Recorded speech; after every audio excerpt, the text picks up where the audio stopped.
अब Amazon music, tune in, Spotify और YouTube music में उपलब्ध है। Please follow it. प्रभु की स्तुति। आप इस चैनल को रोजाना देखकर 1 साल में बाइबल पढ़ सकते हैं। कृपया सदस्यता लें। आज का धर्म ग्रंथ उत्पत्ति अध्याय 37।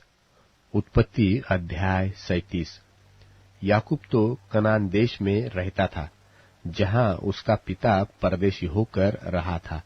और याकूब के वंश का वृत्तांत यह है कि यूसुफ 17 वर्ष का होकर अपने भाइयों के संग भेड़ बकरियों को चराता था।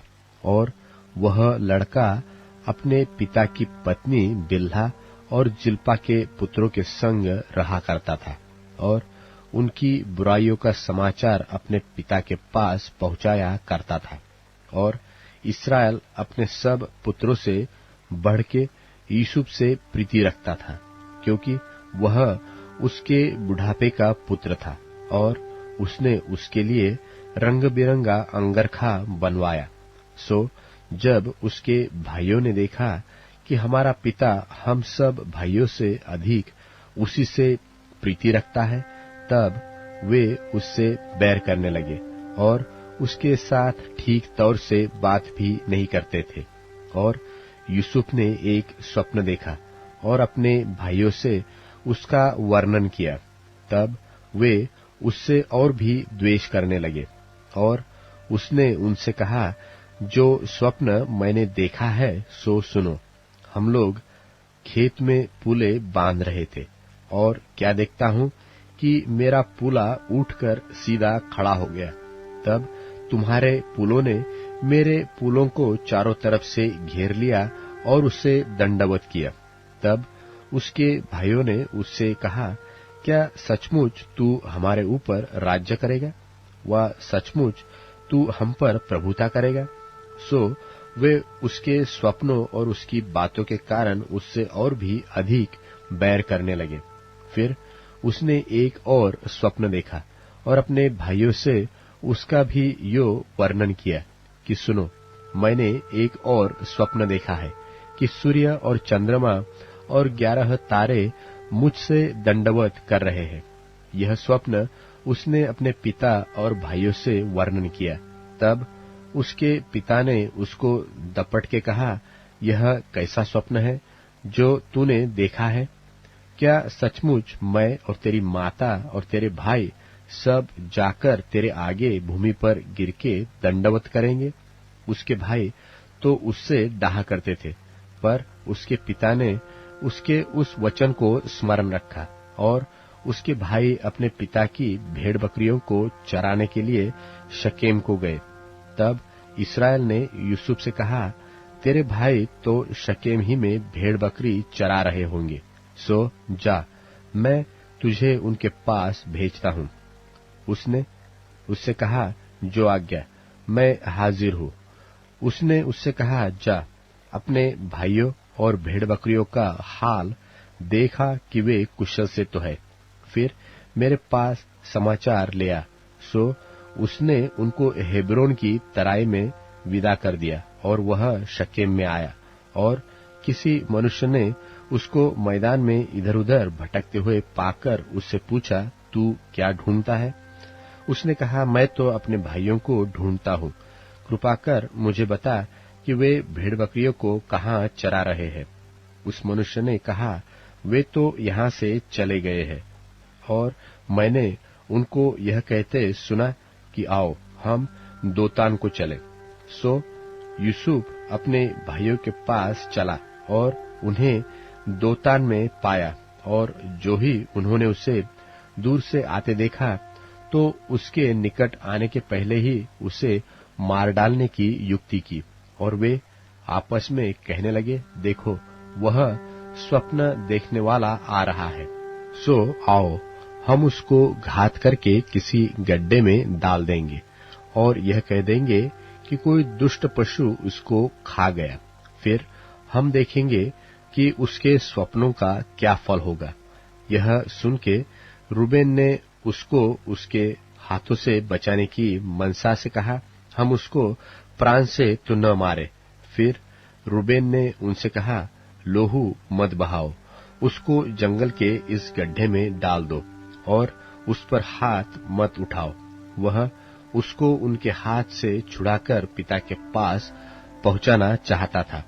सो ऐसा हुआ कि जब यूसुफ अपने भाइयों के पास पहुंचा, तब उन्होंने उसका रंग बिरंगा अंगरखा जिसे वह पहने हुए था उतार लिया और यूसुफ को उठाकर गड्ढे में डाल दिया।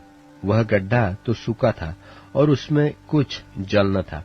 तब वे रोटी खाने को बैठ गए और आके उठाकर क्या देखा कि इश्माएलियों का एक दल ऊंटों पर सुगंधी द्रव्य, बलसान और गंधसर लादे हुए गिलाद से मिस्र को चला जा रहा है। तब यहूदा ने अपने भाइयों से कहा, अपने भाई को घात करने और उसका खून छिपाने से क्या लाभ होगा? आओ हम उसे इश्माएलियों के हाथ बेच डालें और अपना हाथ उस पर न उठाए, क्योंकि वह हमारा भाई और हमारी ही हड्डी और मांस है। सो उसके भाइयों ने उसकी बात मान ली। तब मिद्यानी व्यापारी उधर से होकर उनके पास पहुंचे। सो यूसुफ के भाइयों ने उसको उस गड्ढे में से खींचकर बाहर निकाला और इश्माएलियों के हाथ चांदी के 20 टुकड़ों में बेच दिया और वे यूसुफ को मिस्र में ले गए। और रूबेन ने गड्ढे पर लौटकर क्या देखा कि यूसुफ गड्ढे में नहीं है। सो उसने अपने वस्त्र फाड़े और अपने भाइयों के पास लौटकर कहने लगा कि लड़का तो नहीं है, अब मैं किधर जाऊं? और तब उन्होंने यूसुफ का अंगरखा लिया और एक बकरे को मार के उसके लोहू में उसे डुबा दिया। और उन्होंने उस रंग बिरंगे अंगरखे को अपने पिता के पास भेजकर कहला दिया कि यह हमको मिला है, सो देखकर पहचान ले कि यह तेरे पुत्र का अंगरखा है कि नहीं। उसने उसको पहचान लिया और कहा, हाँ, यह मेरे ही पुत्र का अंगरखा है, किसी दुष्ट पशु ने उसको खा लिया है। निसंदेह यूसुफ फाड़ डाला गया है। तब याकूब ने अपने वस्त्र फाड़े और कमर में टाट लपेटा और अपने पुत्र के लिए बहुत दिनों तक विलाप करता रहा। और उसके सब बेटे बेटियों ने उसको शांति देने का यत्न किया, पर उसको शांति न मिली और वह यही कहता रहा, मैं तो विलाप करता हुआ अपने पुत्र के पास अधोलोक में उतर जाऊंगा। इस प्रकार उसका पिता उसके लिए रोता ही रहा। और मिद्यानियों ने यूसुफ को मिस्र में ले जाकर पोतीफर नाम फिरौन के एक हाकिम और जल्लादों के प्रधान के हाथ बेच डाला। उत्पत्ति अध्याय 38। उत्पत्ति अध्याय 38। उन्हीं दिनों में ऐसा हुआ कि यहूदा अपने भाइयों के पास से चला गया और हीरा नाम एक अद्दुल्लामवासी पुरुष के पास डेरा किया। वहां यहूदा ने शुआ नाम एक कनानी पुरुष की बेटी को देखा और उसको ब्याह कर उसके पास गया। वह गर्भवती हुई और उसके एक पुत्र उत्पन्न हुआ और यहूदा ने उसका नाम एर रखा। और वह फिर गर्भवती हुई और उसके एक और पुत्र उत्पन्न हुआ और उसका नाम ओनान रखा गया। फिर उसके एक और पुत्र उत्पन्न हुआ, उसका नाम शेला रखा गया। और जिस समय उसका जन्म हुआ उस समय यहूदा कजीब में रहता था। और यहूदा ने तामार नाम एक स्त्री से अपने जेठे पुत्र एर का विवाह कर दिया, परंतु यहूदा का वह जेठा पुत्र एर यहोवा के लेखे में दुष्ट था, इसलिए यहोवा ने उसको मार डाला। तब यहूदा ने ओनान से कहा, अपनी भौजाई के पास जा और उसके साथ देवर का धर्म पूरा करके अपने भाई के लिए संतान उत्पन्न कर। ओनान तो जानता था कि संतान तो मेरी न ठहरेगी। सो ऐसा हुआ कि जब वह अपनी भौजाई के पास गया, तब उसने भूमि पर वीर्य गिराकर नाश किया, जिससे ऐसा न हो कि उसके भाई के नाम से वंश चले। यह काम जो उसने किया उससे यहोवा अप्रसन्न हुआ और उसने उसको भी मार डाला। तब यहूदा ने इस डर के मारे कि कहीं ऐसा न हो कि अपने भाइयों की नाई शेला भी मरे, अपनी बहू तामार से कहा, जब तक मेरा पुत्र शेला सियाना न हो तब तक अपने पिता के घर में विधवा ही बैठी रह। सो तामार अपने पिता के घर में जाकर रहने लगी। बहुत समय के बीतने पर यहूदा की पत्नी जो शुआ की बेटी थी सो मर गई। फिर यहूदा शोक के छूटकर अपने मित्र हिरा अदुल्लामवासी समेत अपनी भेड़ बकरियों का ऊन कतरने वालों के पास तिम्नाथ को गया। और तामार को यह समाचार मिला कि तेरा ससुर अपनी भेड़ बकरियों का ऊन कतरने के लिए तिम्नाथ को जा रहा है। तब उसने यह सोचकर कि शेला सियाना तो हो गया है, पर मैं उसकी स्त्री नहीं होने पाई, अपना विधवापन का पहरावा उतारा और घूंघट डालकर अपने को ढांप लिया और एनेम नगर के फाटक के पास जो तिम्नाथ के पास मार्ग में है जा बैठी। जब यहूदा ने उसको देखा, उसने उसको वेश्या समझा, क्योंकि वह अपना मुंह ढांपे हुई थी, और वह मार्ग से उसकी ओर फिरा और उससे कहने लगा, मुझे अपने पास आने दे, क्योंकि उसे यह मालूम न था कि वह उसकी बहू है। और वह कहने लगी कि यदि मैं तुझे अपने पास आने दूं तो तू मुझे क्या देगा?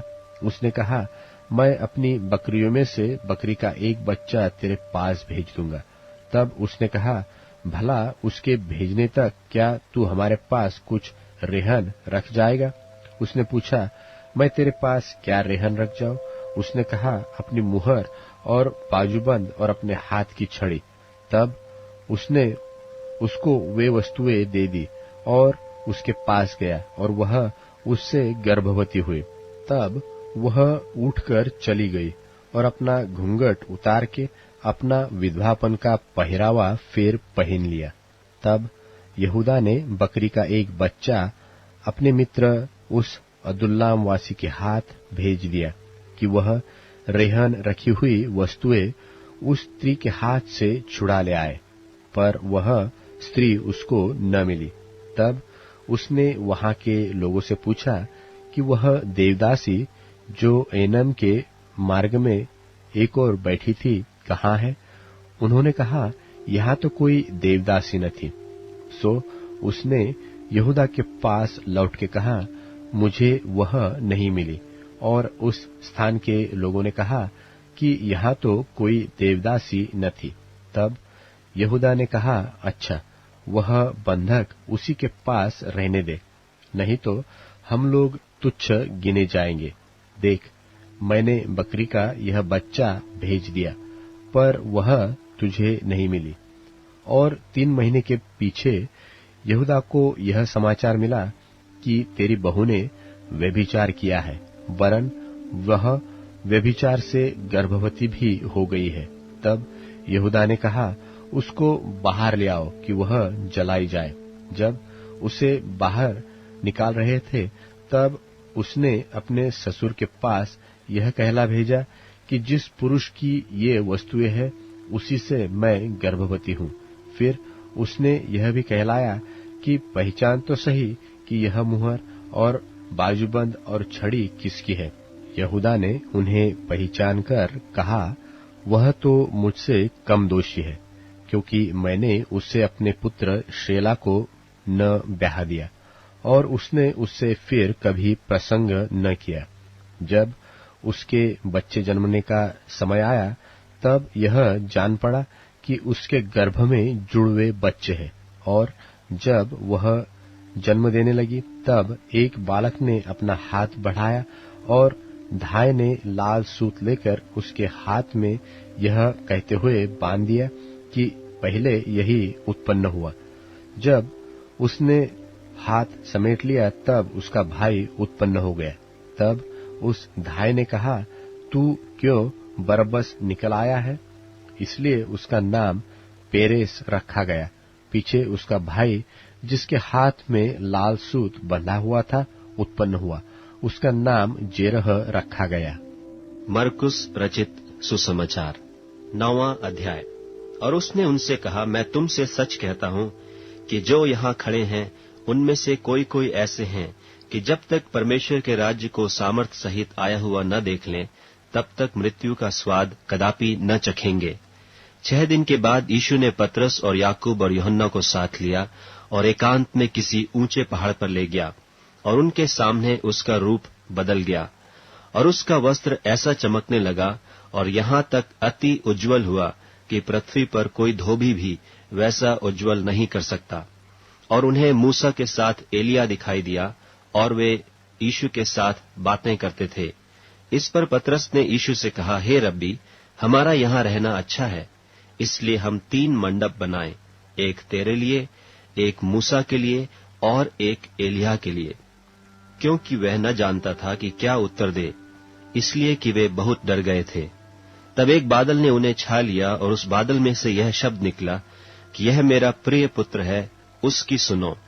तब उन्होंने एकाएक चारों ओर दृष्टि की, और यीशु को छोड़ अपने साथ और किसी को न देखा। पहाड़ से उतरते हुए उसने उन्हें आज्ञा दी कि जब तक मनुष्य का पुत्र मरे हुओं में से जी न उठे, तब तक जो कुछ तुमने देखा है वह किसी से न कहना। उन्होंने इस बात को स्मरण रखा और आपस में वाद विवाद करने लगे कि मरे हुओं में से जी उठने का क्या अर्थ है। और उन्होंने उससे पूछा, शास्त्री क्यों कहते हैं कि एलिय्याह का पहले आना अवश्य है? उसने उन्हें उत्तर दिया कि एलिय्याह सचमुच पहले आकर सब कुछ सुधारेगा, परंतु मनुष्य के पुत्र के विषय में यह क्यों लिखा है कि वह बहुत दुख उठाएगा और तुच्छ गिना जाएगा? परंतु मैं तुमसे कहता हूं कि एलिय्याह तो आ चुका, और जैसा उसके विषय में लिखा है उन्होंने जो कुछ चाहा उसके साथ किया। और जब वह चेलों के पास आया तो देखा कि उनके चारों ओर बड़ी भीड़ लगी है, और शास्त्री उनके साथ विवाद कर रहे हैं। और उसे देखते ही सब बहुत ही आश्चर्य करने लगे और उसकी ओर दौड़कर उससे नमस्कार किया। उसने उनसे पूछा, तुम इनसे क्या विवाद कर रहे हो? भीड़ में से एक ने उसे उत्तर दिया कि हे गुरु, मैं अपने पुत्र को जिसमें गूंगी आत्मा समाई है तेरे पास लाया था। जहां कहीं वह उसे पकड़ती है वहीं पटक देती है, और वह मुंह में फेन भर लाता और दांत पीसता और सूखता जाता है। और मैंने तेरे चेलों से कहा था कि वे उसे निकाल दें, परंतु वह निकाल न सके। यह सुनकर उसने उनसे उत्तर देके कहा कि हे अविश्वासी लोगों, मैं कब तक तुम्हारे साथ रहूंगा और कब तक तुम्हारी सहूंगा? उसे मेरे पास लाओ। तबे उसे उसके पास ले आए, और जब उसने उसे देखा तो उस आत्मा ने तुरंत उसे मरोड़ा, और वह भूमि पर गिरा और मुंह से फेन बहाते हुए लौटने लगा। उसने उसके पिता से पूछा कि इसकी यह दशा कब से है? उसने कहा, बचपन से। उसने इसे नाश करने के लिए कभी आग और कभी पानी में गिराया। परंतु यदि तू कुछ कर सके तो हम पर तरस खाकर हमारा उपकार कर। यीशु ने उससे कहा, यदि तू कर सकता है, यह क्या बात है? विश्वास करने वाले के लिए सब कुछ हो सकता है। बालक के पिता ने तुरंत गिड़गिड़ाकर कहा, हे प्रभु, मैं विश्वास करता हूं, मेरे अविश्वास का उपाय कर। जब यीशु ने देखा कि लोग दौड़कर भीड़ लगा रहे हैं, तो उसने अशुद्ध आत्मा को यह कहकर डांटा कि हे गूंगी और बहिरी आत्मा, मैं तुझे आज्ञा देता हूं, उसमें से निकल आ और उसमें फिर कभी प्रवेश न कर। तब वह चिल्लाकर और उसे बहुत मरोड़कर निकल आई, और बालक मरा हुआ सा हो गया। यहां तक कि बहुत लोग कहने लगे कि वह मर गया, परंतु यीशु ने उसका हाथ पकड़ के उसे उठाया और वह खड़ा हो गया। जब वह घर में आया तो उसके चेलों ने एकांत में उससे पूछा, हम उसे क्यों न निकाल सके? उसने उनसे कहा कि यह जाति बिना प्रार्थना किसी और उपाय से निकल नहीं सकती। फिर वे वहां से चले और गलील में होकर जा रहे थे, और वह नहीं चाहता था कि कोई जाने, क्योंकि वह अपने चेलों को उपदेश देता और उनसे कहता था कि मनुष्य का पुत्र मनुष्यों के हाथ में पकड़वाया जाएगा, और वे उसे मार डालेंगे, और वह मरने के 3 दिन बाद जी उठेगा। पर यह बात उनकी समझ में नहीं आई, और वे उससे पूछने से डरते थे। फिर वे कफरनहूम में आए, और घर में आकर उसने उनसे पूछा कि रास्ते में तुम किस बात पर विवाद करते थे? वे चुप रहे, क्योंकि मार्ग में उन्होंने आपस में यह वाद विवाद किया था कि हम में से बड़ा कौन है। तब उसने बैठकर 12 को बुलाया और उनसे कहा, यदि कोई बड़ा होना चाहे तो सबसे छोटा और सबका सेवक बने। और उसने एक बालक को लेकर उनके बीच में खड़ा किया और उसे गोद में लेकर उनसे कहा, जो कोई मेरे नाम से ऐसे बालकों में से किसी एक को भी ग्रहण करता है, वह मुझे ग्रहण करता है, और जो कोई मुझे ग्रहण करता वह मुझे नहीं वरन मेरे भेजने वाले को ग्रहण करता है। तब यूहन्ना ने उससे कहा, हे गुरु, हमने एक मनुष्य को तेरे नाम से दुष्टात्माओं को निकालते देखा और हम उससे मना करने लगे, क्योंकि वह हमारे पीछे नहीं हो लेता था। यीशु ने कहा, उसको मत मना करो, क्योंकि ऐसा कोई नहीं जो मेरे नाम से सामर्थ का काम करे और जल्दी से मुझे बुरा कह सके, क्योंकि जो हमारे विरोध में नहीं वह हमारी ओर है। जो कोई एक कटोरा पानी तुम्हें इसलिए पिलाए कि तुम मसीह के हो, तो मैं तुमसे सच कहता हूं कि वह अपना प्रतिफल किसी रीति से न खोएगा। पर जो कोई इन छोटों में से जो मुझ पर विश्वास करते हैं किसी को ठोकर खिलाए, तो उसके लिए भला यह है कि एक बड़ी चक्की का पाट उसके गले में लटकाया जाए और वह समुद्र में डाल दिया जाए। यदि तेरा हाथ तुझे ठोकर खिलाए तो उससे काट डाल। टुंडा होकर जीवन में प्रवेश करना तेरे लिए इससे भला है कि 2 हाथ रहते हुए नरक के बीच उस आग में डाला जाए जो कभी बुझने की नहीं। और यदि तेरा पांव तुझे ठोकर खिलाए तो उससे काट डाल। लंगड़ा होकर जीवन में प्रवेश करना तेरे लिए इससे भला है कि 2 पांव रहते हुए नरक में डाला जाए। और यदि तेरी आंख तुझे ठोकर खिलाए तो उसे निकाल डाल। काना होकर परमेश्वर के राज में प्रवेश करना तेरे लिए इससे भला है कि 2 आंख रहते हुए तू नरक में डाला जाए, जहां उनका कीड़ा नहीं मरता और आग नहीं बुझती, क्योंकि हर एक जन आग से नमकीन किया जाएगा। नमक अच्छा है, पर यदि नमक की नमकीनी जाती रहे तो उससे किससे स्वादित करोगे? अपने में नमक रखो और आपस में मेल मिलाप से। मरकुस रचित सुसमाचार 10वां अध्याय। फिर वह वहां से उठकर यहूदिया के सिवानों में और यरदन के पार आया, और भीड़ उसके पास फिर इकट्ठी हो गई, और वह अपनी रीति के अनुसार उन्हें फिर उपदेश देने लगा। तब फरीसियों ने उसके पास आकर उसकी परीक्षा करने को उससे पूछा, क्या यह उचित है कि पुरुष अपनी पत्नी को त्यागे? उसने उनको उत्तर दिया कि मूसा ने तुम्हें क्या आज्ञा दी है? उन्होंने कहा, मूसा ने त्याग पत्र लिखने और त्यागने की आज्ञा दी है। यीशु ने उनसे कहा कि तुम्हारे मन की कठोरता के कारण उसने तुम्हारे लिए यह आज्ञा लिखी, पर सृष्टि के आरंभ से परमेश्वर ने नर और नारी करके उनको बनाया है। इस कारण मनुष्य अपने माता पिता से अलग होकर अपनी पत्नी के साथ रहेगा, और वे दोनों एक तन होंगे। इसलिए वे अब 2 नहीं पर एक तन हैं। इसलिए जिसे परमेश्वर ने जोड़ा है उसे मनुष्य अलग न करे। और घर में चेलों ने इसके विषय में उससे फिर पूछा। उसने उनसे कहा, जो कोई अपनी पत्नी को त्याग कर दूसरी से ब्याह करे तो वह उस पहली के विरोध में व्यभिचार करता है, और यदि पत्नी अपने पति को छोड़कर दूसरे से ब्याह करे तो वह व्यभिचार करती है, और यदि पत्नी अपने पति को छोड़कर दूसरे से ब्याह करे तो वह व्यभिचार करती है। फिर लोग बालकों को उसके पास लाने लगे कि वह उन पर हाथ रखे, पर चेलों ने उनको डांटा। यीशु ने यह देख क्रुद्ध होकर उनसे कहा, बालकों को मेरे पास आने दो और उन्हें मना न करो, क्योंकि परमेश्वर का राज्य ऐसों ही का है। मैं तुमसे सच कहता हूं कि जो कोई परमेश्वर के राज्य को बालक की नाई ग्रहण न करे, वह उसमें कभी प्रवेश करने न पाएगा। और उसने उन्हें गोद में लिया और उन पर हाथ रखकर उन्हें आशीष दी। और जब वह निकलकर मार्ग में जाता था तो एक मनुष्य उसके पास दौड़ता हुआ आया और उसके आगे घुटने टेककर उससे पूछा, हे उत्तम गुरु, अनंत जीवन का अधिकारी होने के लिए मैं क्या करूं? यीशु ने उससे कहा, तू मुझे उत्तम क्यों कहता है? कोई उत्तम नहीं, केवल एक, अर्थात परमेश्वर। तू आज्ञाओं को तो जानता है, हत्या न करना, व्यभिचार न करना, चोरी न करना, झूठी गवाही न देना, छल न करना, अपने पिता और अपनी माता का आदर करना। उसने उससे कहा, हे गुरु, इन सब को मैं लड़कपन से मानता आया हूं।